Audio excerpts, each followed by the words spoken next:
Olá pessoal, esse é o primeiro vídeo de uma série que decidi produzir no contexto do coronavírus, dessa pandemia que nos trouxe todos para o isolamento. Só para contextualizar a ideia dos vídeos, ele surge de uma proposta para a disciplina desse semestre prevista no curso de Ciências Sociais da Universidade Federal do Amazonas, onde eu vou ministrar a disciplina de Teoria Sociológica 2, cujo conteúdo é o pensamento de Karl Marx. As raízes do seu pensamento, o método. Então esse é o conteúdo da disciplina.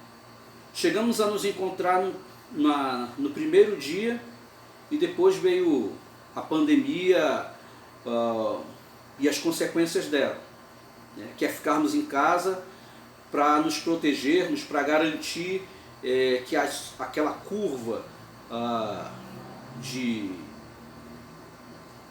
infectados pelo vírus ela possa se achatar ao ponto de que o sistema de saúde ele não entre em colapso. O que no caso brasileiro me parece que é inevitável, mas a gente vai resistir, por isso a gente fica nesse isolamento.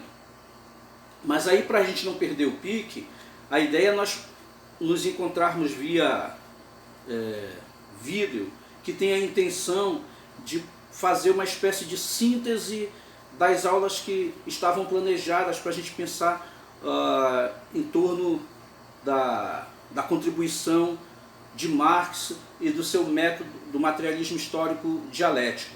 E método, quando eu falo aqui, fica entre aspas. Mais na frente a gente vai problematizar melhor essa ideia de método em Marx. Muito bem, um outro elemento que vale ressaltar antes de entrarmos no conteúdo propriamente dito, é que a proposta dessas videoaulas, que serão de no máximo meia hora, é apenas nos exercitarmos, trocarmos ideias, é apenas uma espécie de resistência nesse tempo de pandemia, que eu entendo como uma expressão da crise estrutural do capital, que é uma crise econômica, política, ética, uma crise da razão, uma crise ambiental, que se expressa na crise climática, na queimadas na Amazônia, e que tem agora a sua ponta de lança na pandemia do Covid-19, o novo coronavírus. Eu entendo que esse é o contexto, mas entendo também que essas videoaulas, elas se inscrevem então nesse contexto como uma forma de resistência, mas elas não se confundem com as determinações do Ministério da Educação e Cultura do governo Bolsonaro, que tem à frente o terraplanista Weintraub, no sentido de promover aulas via EAD. Não se confunde com isso. A intenção aqui é puramente de nos mantermos em contato, de exercitarmos a razão. Nada se confunde com as determinações desse governo. E justamente por isso, esse experimento aqui em nenhum momento tem a intenção de ser compreendido como carga horária para a disciplina ao qual ela está linkada. Né? Em nenhum momento isso. Fazer isso é sucumbir às determinações puramente administrativas, sem alma, sem espírito, irracionalistas, boçais, né, do governo Bolsonaro e do seu ministro Weintraub. Então, longe disso, a intenção dessa disciplina, dessas videoaulas. Né? A intenção dela é mesmo o prazer de nos encontrarmos, de resistirmos nessa época de isolamento ao conjunto das crises que se abatem sobre a humanidade. E da gente aqui reconstruindo, tecer pequenos fios para não perdermos a nossa humanidade, não nos tornarmos coisa, não nos tornarmos parte dessa marcha irracionalista que caminha nas ruas, nos templos, enfim, né, que está em todos os lugares. Então isso aqui como, digamos assim, como uma via de resistência a tudo isso, ok? Bem, definido o contexto e o sentido dessas videoaulas, eu vou então hoje explorar num primeiro momento as raízes do pensamento de Marx. E quando eu falo das raízes do pensamento de Marx, a gente tem que compreender que o pensamento do Mouro de Trier envolve o diálogo que ele teve com a filosofia alemã, o diálogo que ele manteve com a economia clássica, com a filosofia iluminista, com o socialismo utópico. E todo esse conjunto de diálogos, eu vou aqui centrar no diálogo, digamos, mais decisivo que ele mantém para a definição do seu método de investigação e disposição, que é o diálogo com o filósofo Hegel. E estudar o filósofo Hegel, esse é o primeiro sentido dessa, ou o primeiro objetivo dessa videoaula, é buscar compreender como é possível uma reflexão a partir da razão, um debate racional numa época de crise profunda. Como isso é possível? Para começar, eu queria lembrar que Marx, aqui no Capital, no prefácio à segunda edição, ele chama a atenção para o seguinte, vou ler aqui para vocês. Ele diz o seguinte: critiquei o lado mistificador da dialética hegeliana há quase 30 anos, quando ela ainda estava na moda. Mas quando eu elaborava o primeiro volume de O Capital, os enfadonhos, presunçosos e medíocres epígonos que hoje pontificam na Alemanha culta, acharam-se no direito de tratar Hegel como o bom Moses Mendelssohn tratava Spinoza, na época de Lessing, como um cachorro morto. Por essa razão, declarei-me publicamente como discípulo daquele grande pensador, e no capítulo sobre a teoria do valor, cheguei até a coquetear aqui e ali com seus modos peculiares de expressão. Então vejam, numa época de crise e de busca por compreender o sentido das estruturas determinantes dessas crises, Marx, ao escrever a sua obra-prima, O Capital, ele reivindica Hegel. É preciso ir a Hegel para compreendermos esses tempos. Então esse é o primeiro aspecto que eu queria chamar a atenção de vocês. Um outro pensador, e aqui é o Vladimir Ilyich Lenin, ele se encontrava em 1914 em Berna, num contexto em que tudo sinalizava para condições contrárias a uma revolução socialista. Em 1914, a Europa sucumbe a um discurso nacionalista. O movimento internacional socialista compra a ideia dos nacionalismos. E isso resulta na Primeira Guerra Mundial e de um ponto de vista dos seus desdobramentos, já é um prenúncio de uma disposição ideológica fascista, daquilo que o Lukács vai apontar mais na frente como uma trilha que vai em direção à derrota, ao assalto da razão, né? Então, Lênin se encontra em 1914 nesse contexto.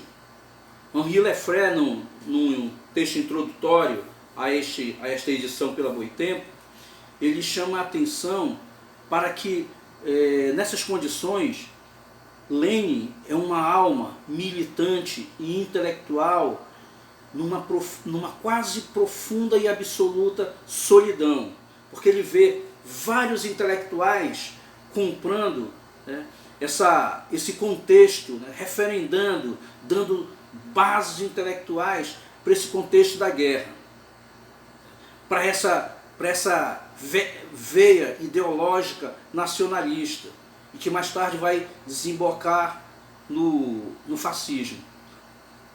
Ora, o que faz Lênin então em 1914?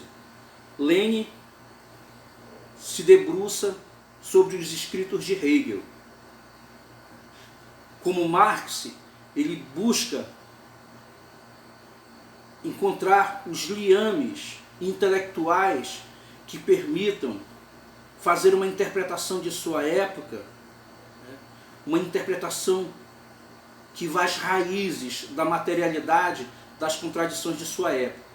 Então Lênin também faz esta viagem muito, pelo menos na motivação para o que vem depois, né? Ele lembra muito Marx ao escrever o Capital. Lênin vai escrever o Capital por outras vias.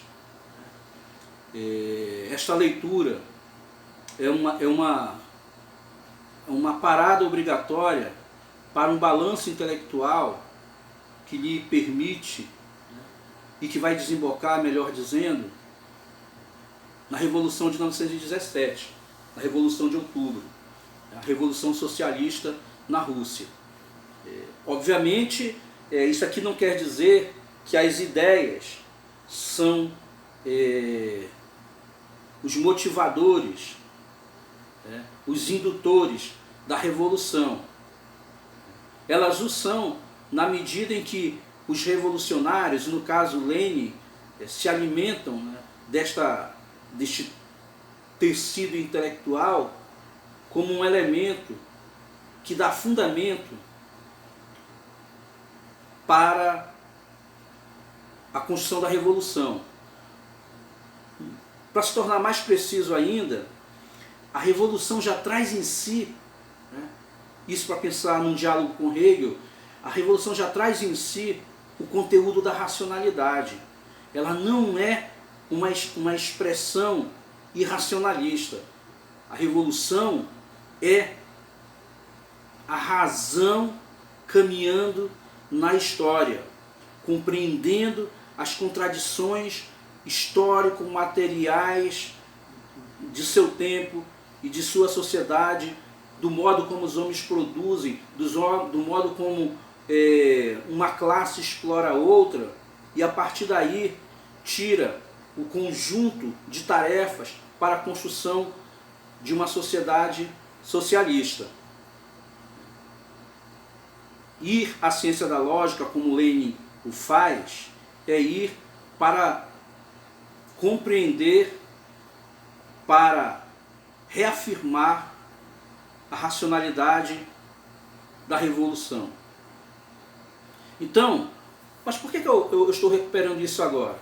Porque esse me parece um elemento importante para a gente sinalizar um encontro com Hegel, e a partir daí um encontro com Karl Marx. Obviamente numa espécie de videoaula sintética, não é possível explorar as nuances do pensamento hegeliano. E aqui eu vou apontar nesse primeiro momento um filósofo Hegel, que assim como nós no início do século XXI, se encontra diante de um cenário de profundas contradições. Se nós, no século XXI, enfrentamos a desrazão caminhando altiva, boçal, na sua irracionalidade pelo mundo afora, o mesmo ocorria quando Hegel se debruçou sobre a ciência da lógica. E isso nos permite compreender o nosso tempo. Inclusive para compreendermos os desafios que nós temos pela frente nessa crise profunda, de irmos além das aparências e de irmos além dos discursos irracionais que servem de fundamento para não explicar absolutamente nada e rir de forma sarcástica das contradições de nosso tempo.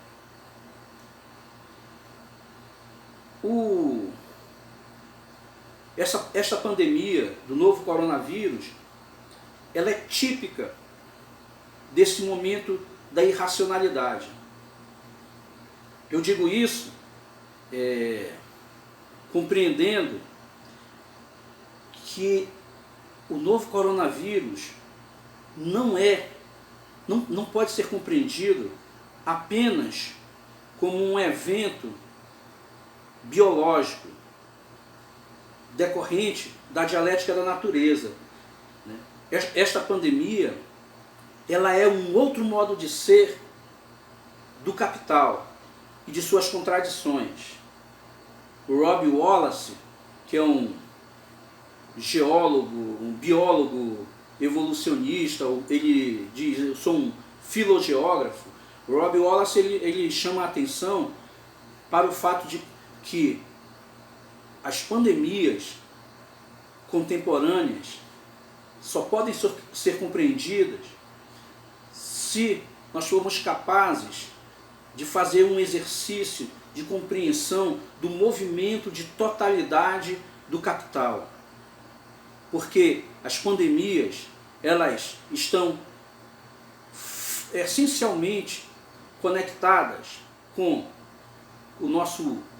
as nossas opções de produção, com a agroindústria, com os nossos estilos de consumo exacerbado, com a degradação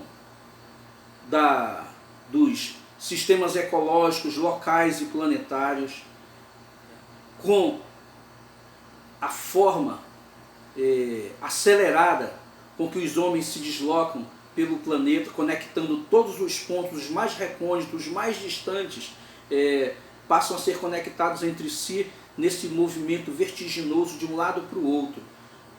O movimento de pessoas de um lado para o outro no planeta expressa as teias do capital que se estenderam por todo o globo. E então, nesse sentido, se nós quisermos compreender o novo coronavírus, nós vamos precisar compreendê-lo na totalidade, como uma determinação. O Covid-19 ou as pandemias, de um modo geral, elas são determinações do capital.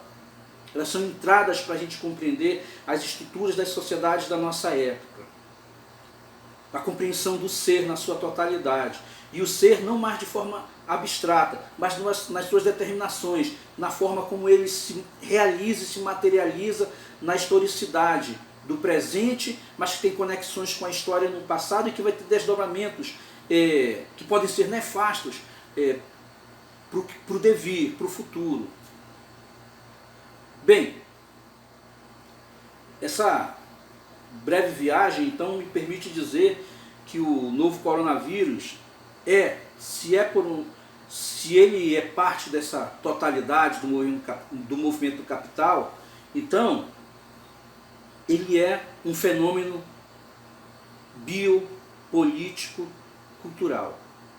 Ou como David Harvey, num artigo recente sobre esse contexto de coronavírus, assinalou: o novo coronavírus não é só um evento biológico, ele é um evento do capital. E como evento do capital, ele é um evento que expressa uma estrutura que é de classes, misógina, racista, xenofóbica. E esses elementos todos estão acionados no contexto do coronavírus. Por isso é importante nós buscarmos um liame, um fio, em que a gente possa tecer uma leitura inteligível, uma leitura racional num momento de crise tão profunda. E ir a Hegel, ao pensamento marxista, como quem se agarra a um fio de Ariadne, percorrendo os labirintos de uma época irracionalista, de uma massa que fez a opção pelo irracionalismo, é se colocar na mesma trilha do filósofo Hegel, de Lenin, de Marx e de tantos outros pensadores e pensadoras que bebem e que beberam nesse veio do pensamento dialético e do método do materialismo histórico dialético, o que é imprescindível em nosso tempo, uma vez que, no caso dessa pandemia, o negacionismo, fake news, a oposição à ciência são uma tônica de governos de política de extrema direita. No caso brasileiro, nós ouvimos em discursos da presidência a afirmação de que o novo coronavírus era uma fantasia, uma invenção da mídia, uma gripezinha, um discurso negacionista, um discurso irracional, um discurso pensado nas franjas da opção político-ideológica pela destruição. Então, quando nós vamos na trilha do pensamento de Marx e das raízes do seu pensamento, nós vamos numa direção oposta a este ambiente irracionalista. Por isso, o pensamento marxiano compõe o conjunto do pensamento que formam bons sociólogos. Não é possível formar bons pesquisadores no campo das ciências sociais, das ciências humanas, se não passarmos por esse veio teórico. Muito bem, dito isso, nesse pouco tempo que eu ainda tenho aqui, antes dessa grande introdução, e o sentido, na verdade, dessa primeira vídeo aula é bem introdutório mesmo, é uma espécie de convite para o que vai vir depois, que é a gente ir mergulhando paulatinamente no pensamento de Marx. Mas ainda aqui nesse tempo que resta, eu quero apontar para vocês então por que ir a Hegel, né? Em primeiro lugar, porque Hegel, na ciência da lógica, em todo o seu conjunto filosófico, mas você vai encontrar isso na Pequena Lógica, que é o volume 1 da Enciclopédia das Ciências Filosóficas, você vai encontrar de modo muito claro Hegel, ao reivindicar um lugar para a filosofia, para um estudo da ciência da lógica, primeiro cumprir a tarefa de apontar para uma sociedade que tem uma visão reducionista, utilitarista, rebaixada do pensamento filosófico. O Hegel vai dizer o seguinte aqui: primeiro, uma das razões dessa disposição é porque essa sociedade tem dificuldades do exercício da abstração.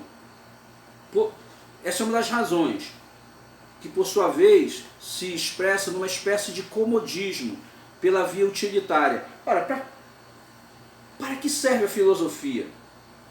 Essa é uma pergunta,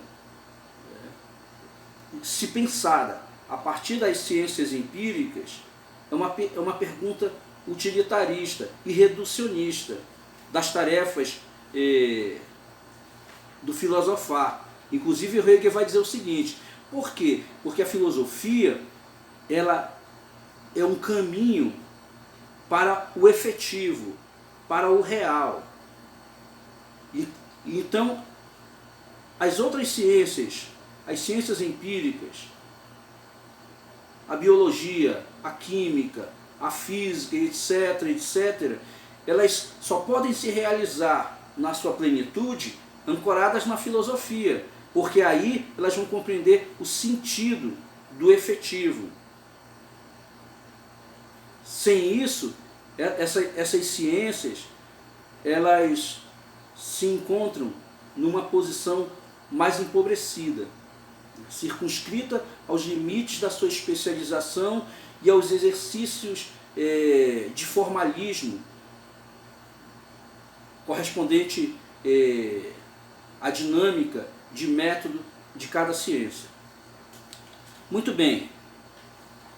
E aqui, nesse primeiro momento, eu quero me centrar particularmente nesse debate que Hegel está fazendo com esse ambiente que nega a razão, que nega a reflexão filosófica, e que, ao negar isso, nega aquilo que é fundamental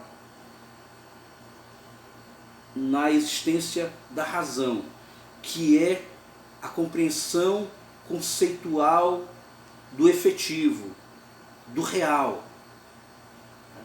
Ora, na pequena lógica, na ciência da lógica, que é o volume 1 da Enciclopédia das Ciências Filosóficas, nós vamos encontrar esse debate de forma muito interessante nos parágrafos 142 a 149. Nesses parágrafos, Hegel está refletindo sobre a efetividade. E o efetivo, então, é o real. Mas como é que eu posso falar sobre o real? Como é possível, de fato, percorrer o real de forma racional? Ora, em primeiro lugar, Hegel aponta que a aproximação do real se dá através da possibilidade. A possibilidade é aqui os discursos que são possíveis de explanarem sobre o real, sobre o ser na sua totalidade. Então, desse ponto de vista, as religiões são uma possibilidade de falar sobre o real.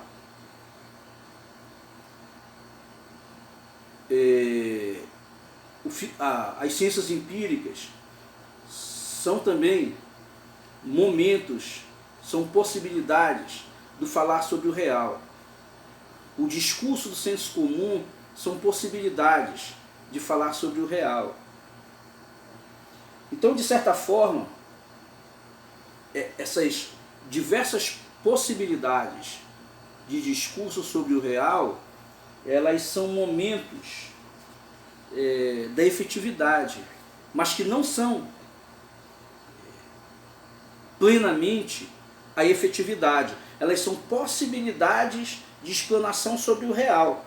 elas são, desse ponto de vista, então, contingentes.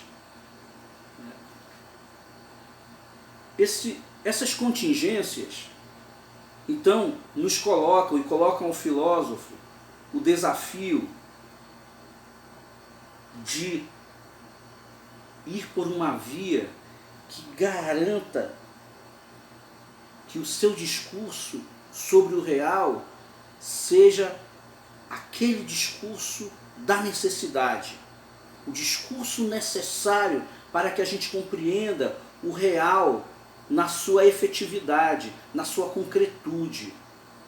E essa possibilidade só está posta como necessidade na medida em que essa necessidade se expressa através da construção conceitual. O conceito é a verdade da necessidade. O conceito, portanto, é o momento que me permite a compreensão do ser, a compreensão do efetivo, do concreto na sua plenitude. A religião não vai me permitir isso. As opiniões do senso comum não vão me permitir falar na plenitude do ser. Uma espécie os formalismos não me permitem falar na plenitude do ser. Os jogos de lógica formal não me permitem compreender a plenitude do ser. E é isso é aí que está o desafio. Como pensar a nossa época, pensar a modernidade, suas contradições, para além das contingências do pensamento, para ficar mais próximo da gente, do século XXI. Como pensar as contradições do nosso tempo para além do senso comum, para além do discurso formulado sobre nossa época, lá nos altares das igrejas, lá nos grupos de WhatsApp, para além daquelas invenções dos bots, né? Para além das fake news. Porque tudo isso são contingências, não são de fato discursos sobre o real. São discursos capilares, discurso na superfície do real, que não vão a estrutura daquilo que compõe a concretude do real em nossa história. Esse é o desafio que Hegel coloca. Por isso, gente, Hegel é fundamental como matriz de pensamento para aquilo que vem a ser o pensamento marxiano e marxista. Para compreendermos a lógica marxista, nós vamos precisar compreendê-la como herdeira, em grande medida, das contribuições do pensamento hegeliano. Ainda que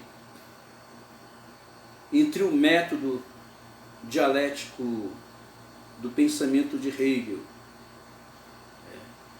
e o seu olhar sobre o seu tempo e a ideia do fim da história, embora aí haja uma contradição,